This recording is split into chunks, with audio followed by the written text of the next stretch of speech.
Hi, I'm Dylan from Pilgrim Ultralight, and today I'm going to be going over the fabrics that we offer here at Pilgrim Ultralight, specifically for the primary pack fabric. So the fabric that the main body of the backpack is made out of. This is a question that we get quite a bit. So I figured I'd walk through at least the 4 options that we're currently offering as of the time of the recording of this video. We're going to start by talking about the basic differences between these fabrics, and then at the end I'm going to share a little bit of my opinion as far as who I recommend these certain fabrics for, and we might go ahead and answer a question that I hear pretty frequently, and that is whether or not Ultra 200 is overrated. Out of all the fabrics I've ever seen in the sort of lightweight backpacking world, I don't know if I've ever seen one just as controversial and potentially polarizing as Ultra 200X. So to start out here on a very basic level, we offer 4 fabrics here. We've got EPLX 200, EPLX 400, Ultragrid, and Ultra 200X. These 2 down here are roughly the same price. This is a little bit more expensive, and this is going to be the most expensive over here.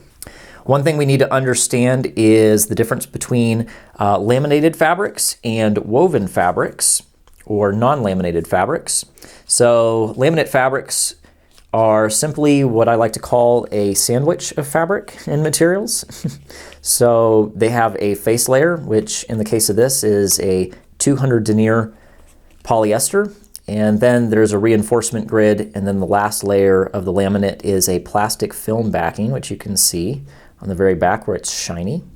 Denier of fabric simply refers to the sort of the density or the thickness of the weave itself. I know somebody out there might say that there's a slightly more technical definition than that, and yeah, you'd be right.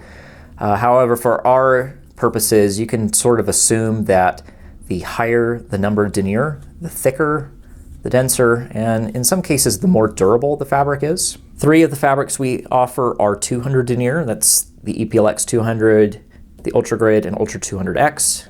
The only 400 denier option we have is the EPLX 400.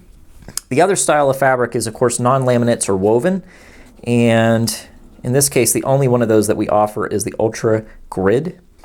This is very simply some recycled nylon that has been woven together with ultra fibers into a ripstop pattern, and it has a polyurethane coating on the back to give it some water resistance. Technically, laminates offer a little bit better water resistance in that the final layer is, of course, a completely impermeable layer of plastic film. Having that plastic film sort of creates some pros and cons, which we'll talk about in a little bit. Really briefly, we'll talk about Ultra PE fibers, which is going to be ultra high molecular weight polyethylene.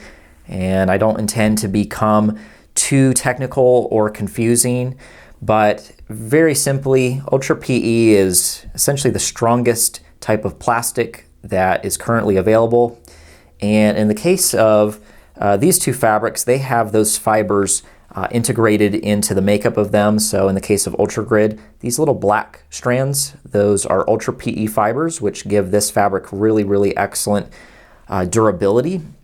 And over here on the Ultra 200X, on the face fabric, the weave that's on the very top layer, there's ultra fibers woven into that, which of course gives it really, really good strength and specifically abrasion resistance.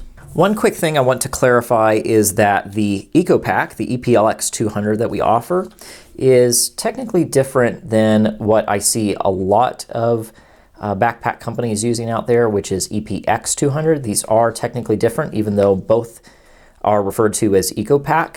The only difference here is that the EPX 200, and there are EPX 400 versions out there too. I don't see that very frequently. But the only difference here between these 2 is that the final layer of this laminate is, I think it's either a 50 or a 70 denier ripstop, and it's laminated on the back here to give this fabric just a touch more durability and a little bit better seam holding strength. However, we chose a long time ago to go with the EPLX 200 simply because it offers really, really similar durability overall for less weight, since there's one less layer on this fabric. But if you're looking at another lightweight backpack out there that uses EPX 200, it's a great option as well. It's just not what we use here in-house. And like we talked about earlier, with denier referring to essentially the thickness. The EPLX 400 is pretty much identical to the 200 version. It just has a slightly thicker face fabric, and that's going to provide quite a bit more durability, specifically in terms of abrasion resistance. So this might be something to look into if you think you're a little bit tougher on your gear than most are. Let's talk briefly about the pros and cons between going with a laminate or a non-laminated fabric. And on one hand, like I mentioned earlier, the laminates offer just a little bit better water resistance, and they have a little bit of rigidity to them. So if you like your backpack to stand up very easily on its own, like if you're stopped on the side of the trail, you open up the roll top and you want that pack to stand up more easily, laminate is going to do that a little bit better for you. And in some cases, like Ultra 200X, you can get a little bit better, I would say, performance to weight ratio by going with a laminated option. That's not always the case though. It is sort of in the case of this. The benefits of going with a non-laminated or a woven fabric like this is, well, very simply that it doesn't have a plastic laminate backing. And that's going to mean that overall this fabric is a little bit more simple. It doesn't have that last layer that can potentially delaminate from the rest of the fabric. So that is occasionally a fail point for laminated fabrics, although nowadays, especially ever since the manufacturer of Ultra 200 revised this fabric and brought it up to the Ultra 200X variant, that's become not a very frequent issue. This laminate holds up really well nowadays. But if you're looking for something really, really simple and something that's going to last years and years and years and still probably look about as good as it did the day you bought it, then woven fabrics tend to be what I recommend. Woven fabrics also just, frankly, they have a much nicer hand feel. So, this stuff feels quite a bit more like a traditional fabric. It feels like cloth in your hand. It's got a little bit of crinkliness that comes from the PU coating that's on the back. But it doesn't feel nearly as paper-like as the laminated fabrics do. One of the reasons that people give for going with the laminate fabrics is typically water resistance, and that is definitely the case. They definitely do offer a little bit more water resistance than woven fabrics, given that they have a completely impermeable layer of plastic film on the backside. But in my experience, I find that even if you're using that style of fabric, and maybe you even have a backpack where there's some seam taping to make the seams even more water resistant, in spite of all that, no backpack is ever going to be fully waterproof. The only way to know for certain that none of the gear inside your pack is going to get wet from rain, or potentially if you cross a stream or something like that, the only way to fully guarantee you're not going to get your gear wet on the inside is to use some sort of pack liner. That is true across the board. Anybody who claims that they've got a completely waterproof backpack that has some seams to it still, and isn't like one of those dry bag style packs, if it's like a normal backpack and they claim it's waterproof, I promise you that they're lying at least a little bit. At least some water is going to get in there. So that being the case, if you got to use a pack liner regardless, then sort of the benefit that the laminate fabric has is maybe not quite as big of a deal as most people would think. One additional note I wanted to make as far as water resistance goes is that all these fabrics are pretty good at allowing water to bead up and fall off of them. None of these fabrics, I would say, really soak up water. I have noticed that actually the EcoPack fabrics are maybe the best at that sort of thing, just as a small note on that. One additional note on that is that it's worth mentioning that none of these fabrics here have intentionally added PFAS or fluorocarbons that are used for DWR. These fabrics are quite a bit better for the environment in that regard. Okay, we'll wrap up by talking about sort of my opinion as far as who I recommend these certain fabrics for.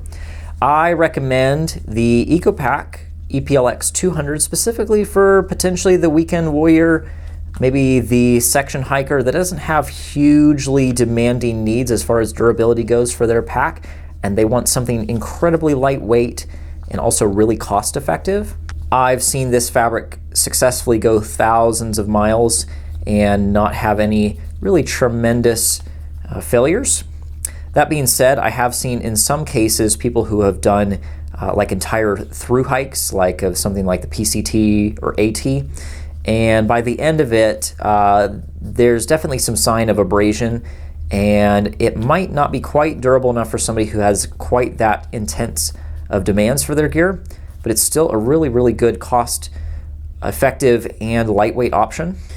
If you really like the water resistance that you get from the 200 denier option, but you potentially need some more durability, maybe you want a little bit different color options, then perhaps the EPLX 400 is going to be the correct choice for you.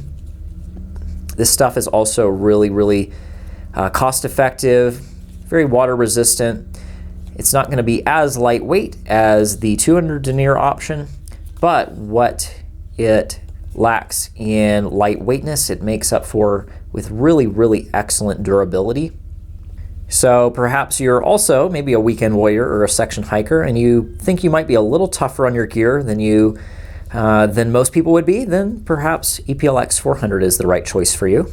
We're actually going to come back to Ultragrid at the end, and you'll probably see why in a moment here. We'll go ahead and talk about the Ultra 200X. I tend to recommend this to somebody who's going to be pretty tough on their gear and potentially have, I would say, more short-term goals in mind. This is probably going to be somebody who finds themselves doing like canyoneering trips. Maybe you find yourself doing some off-trail adventures, some scrambling, and you might potentially find yourself abrading your backpack frequently on surfaces like limestone or granite, hard rock surfaces that could really do a number on the fabric. This is the fabric that's probably going to hold up the best for that. And this is also perhaps for somebody who's just looking for the absolute lightest option, and maybe the overall cost is not quite as big of a concern to them. This would probably be a great choice for somebody who plans to do a through hike. Maybe you're going to do the CDT. You're going to do 3,200 miles all in 1 year. After 3,200 miles, the face fabric is probably going to be perfect by the end of it, but after that much use, I find that the laminate is pretty worn out after that. And all of that leads me to my most common recommendation nowadays, which is Ultragrid. And the reason I say that is because it has really, really excellent durability. Honestly, I would say pretty similar to Ultra 200X, but it has the benefit of being quite a bit less expensive. It's very similar in weight, and you can use this fabric for years and years and years, and it'll still look and feel just as good as it did the day you bought it. The laminates are very nice in that they have really good water resistance, and in some cases they have a little bit better performance to weight. But really and truly, I think they might be just a little bit overhyped when we've got such good woven fabrics like Ultragrid. I have another example over here, which is this Venom Grid stop. This is from Ripstop by the Roll. We might offer a pack offered in this fabric at some point too. It's really, really good stuff. These are very, very similar in terms of their makeup. And I came to realize when I was watching a video that Jupiter put out, he was talking about his Palante Desert Pack, which I don't think it was made in this fabric specifically, but it was made with another sort of PE reinforced like Ripstop. And he mentioned in that video that he had over 4,000 miles on that backpack. And you could look at it in the video and you could tell that the fabric still had a ton of life left in it. And on top of that, he was still planning to use the backpack for at least another year. And to me, that really spoke volumes about just how well these fabrics tend to hold up over time. And if you're looking for something really durable, but also durable in the long run, you know, something that's going to look and feel really nice several years from now, I very much recommend the woven ripstop fabrics. And I actually have a personal example of this. This is my wallet. Yeah, this is the wallet that I've used for a couple of years now, and it's made of Ultragrid fabric. It's just really simple in its design, but what you'll notice is that even with this being used literally every single day, being taken in and out of my pocket, I don't take care of it even remotely. The only sign of wear that this thing has is actually right in here where the edge of the card has abraded the PU coating just a little bit. But other than that, this thing still looks great. At one point I actually had one of these made out of Ultra 200, and after I would say maybe a couple months it was pretty much shot. And that was simply because the laminate on the back side of the fabric had just completely given out. Here I've got another example, and that's actually a day pack that I made for myself. I would say I've had this for maybe a year and a half. And this is with the new Ultra 200X fabric, where they improved the lamination on the back side of the fabric. And actually, I feel like it's held up really, really well. Like I said, this is sort of a daily use backpack. Like I've carried laptops and stuff like that in here.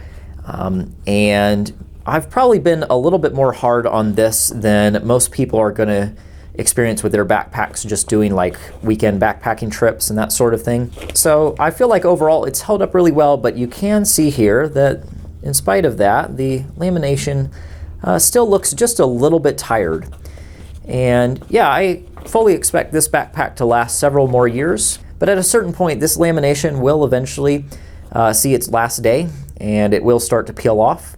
I expect that won't be for a long time, but it is sort of a point of failure for this style of fabric that you just simply don't get with woven ripstop fabrics. So to answer the question that I posed at the start of the video, do I think Ultra 200 is overrated? Well, maybe yes and no. I do think that it is overrated from the standpoint that most people who buy this fabric really are not going to actually see its use case where it becomes most valuable, which, like I mentioned, is going to be for the person who's going to be dragging and sliding this sort of fabric over rocks, and it's going to be just generally really, really hard on the fabric. That being said, if you do fall into that camp, I don't think this fabric is overrated in the slightest. It's really high quality stuff, and I've never encountered a fabric that for such a low weight is so incredibly resilient against abrasion. So if you're the type of hiker where that sort of property is going to be valuable for you, I don't think this fabric is overrated in the slightest. I think it's worth every penny. That being said, I feel like very few people are actually going to fall into that camp. I think most people are going to be doing long through hikes, long section hikes, or potentially just some weekend backpacking, and they want a nice, lightweight, water-resistant, and cost-effective fabric that's going to look great 10 years from now. Then I would just go with Ultragrid. I think it's a great fabric. Going forward, I have actually stopped making my own personal backpacks in Ultra 200, and I'm almost exclusively using Ultragrid fabrics for my own use. And bear in mind that, you know, I buy these fabrics at a wholesale rate. You know, I have a business account with Challenge Sailcloth. When I make myself a backpack, I can use pretty much whatever fabric I want to, and I'm still choosing Ultragrid almost every single time. So that tends to be my recommendation. These other fabrics definitely have their place, and we mentioned, you know, the reasons for that. But I think for 99% of the people out there, I think Ultragrid is the right choice. If you have experience with any of these fabrics of your own, I invite you to leave a comment below. Feel free to ask any questions. Make sure to go check out our backpacks at PilgrimUL.com. Thanks for watching, and we'll see you in the next one.